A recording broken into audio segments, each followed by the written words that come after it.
BPL এর সবচেয়ে ব্যয়বহুল দল গড়েও দুশ্চিন্তায় ফরচুন বরিশাল। জাতীয় দলের প্রায় অর্ধেক তারকা দলে থাকলেও কেউই বলার মতো ফর্মে নেই। আগের দুই আসরে বাজিমাত করা তাওহিদ হৃদয় বরিশালে এসে সুবিধা করতে পারছেন না। মিস্টার ডিপেন্ডেবল খ্যাত মুশফিকুর রহিম এবার অফ ফর্মে রয়েছেন, আর নাজমুল হাসান শান্ত ধারাবাহিকভাবেই ব্যর্থ। অধিনায়ক তামিম ইকবালের বিপিএল এ কাটছে ভালো মন্দ মিলিয়ে। দল হিসেবে ফরচুন বরিশাল এখনো ভালো অবস্থানে রয়েছে। প্লে অফ খেলা নিয়ে শঙ্কা নেই, তবে প্লে অফে যাওয়ার পরে দুশ্চিন্তা রয়েছে।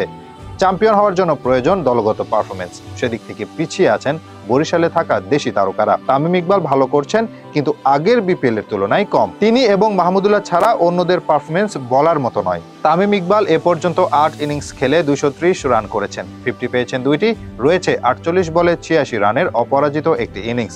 সব মিলিয়ে 8 ইনিংসে 4টিতে ভালো রান পেয়েছেন তামিম, তবে বাকি 4টিতে সুবিধা করতে পারেননি। চলতি আসরে এরই মধ্যে 0 রানে আউট হয়েছেন 2 বার। এত কিছুর পরেও অবশ্য বরিশালের সেরা ব্যাটসম্যান তামিম 136 স্ট্রাইক রেটে 230 রান করেছেন। দলের পক্ষে তিনি এখনো পর্যন্ত সর্বোচ্চ রান সংগ্রহকারী। ফরচুন বরিশালের তরুণ তারকাদের মাঝে তাওহিদ হৃদয় অন্যতম। আগের 2 আসরে তিনি ছিলেন সেরা ব্যাটারদের একজন, 2 আসরে 400-র বেশি রান করেছেন। এবারও তাকে নিয়ে ছিল বড় প্রত্যাশা, কিন্তু বরিশালে এসে আগের তাওহিদ হৃদয়কে দেখা যাচ্ছে না। 7 ইনিংস খেলে 157 রান করেছেন তিনি, এ পর্যন্ত কোনো 50 পাননি। স্ট্রাইক রেট 130 থেকে কম, অথচ তাওহিদ হৃদয় বাংলাদেশের অন্যতম সেরা পাওয়ার হিটার হিসেবে পরিচিত। আগের আসরেও ছক্কার রেকর্ড করেছিলেন। এবার ব্যাটিং উইকেটেও তার সেরকম ঝড়ো ইনিংস দেখা যাচ্ছে না। 7 ইনিংস খেলে ছক্কা মেরেছেন মাত্র 4টি। আগের আসরে সেঞ্চুরি পেয়েছিলেন, এবার হাফ সেঞ্চুরিতেও যেতে পারেননি এখনো। সেই তুলনায় মাহমুদুল্লাহ রিয়াদ এবারও চমক দেখাচ্ছেন। দেশি তারকাদের মাঝে তাকেই বলা যায় সবচেয়ে সফল। 5 ইনিংস ব্যাটিং করে 50 পেয়েছেন 2টি, স্ট্রাইক রেট 140 থেকেও বেশি। মাহমুদুল্লাহ রিয়াদের বয়স যত বাড়ছে তিনি যেন ততই তরুণ হচ্ছেন। আগের বিপিএল এ পারফরমেন্স করে টি-20 দলে ফিরেছিলেন, এবার বিপিএল এর আগে টি-20 থেকে অবসর নিয়েছেন।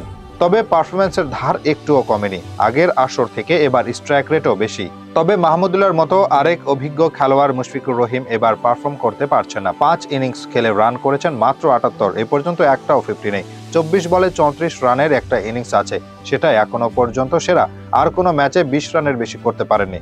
অভিজ্ঞ মুশফিকুর রহিম এবার চূড়ান্ত অফ ফর্মে। বিপিএল এ এর চেয়ে খারাপ আসর তার জন্য আর হয়তো ছিল না, তবে এখনো কিছু ম্যাচ বাকি আছে। মিস্টার ডিপেন্ডেবল ফর্মে ফিরবেন, সেটা প্রত্যাশা করাই যায়। তবে নাজমুল হাসান শান্ত নিয়ে প্রত্যাশা করতেও সাহসের দরকার। বিপিএল এ তিনি 5 ইনিংস ব্যাটিং করেছেন, এর মাঝে 4টিতেই 10 রানের কমে আউট হয়েছেন। একবার শুধু 41 রান করেছেন, না হলে ব্যর্থতার চূড়ান্ত হয়ে যেত, কারণ বাকি 4 ইনিংসে তার ব্যাট থেকে এসেছে মাত্র 15 রান।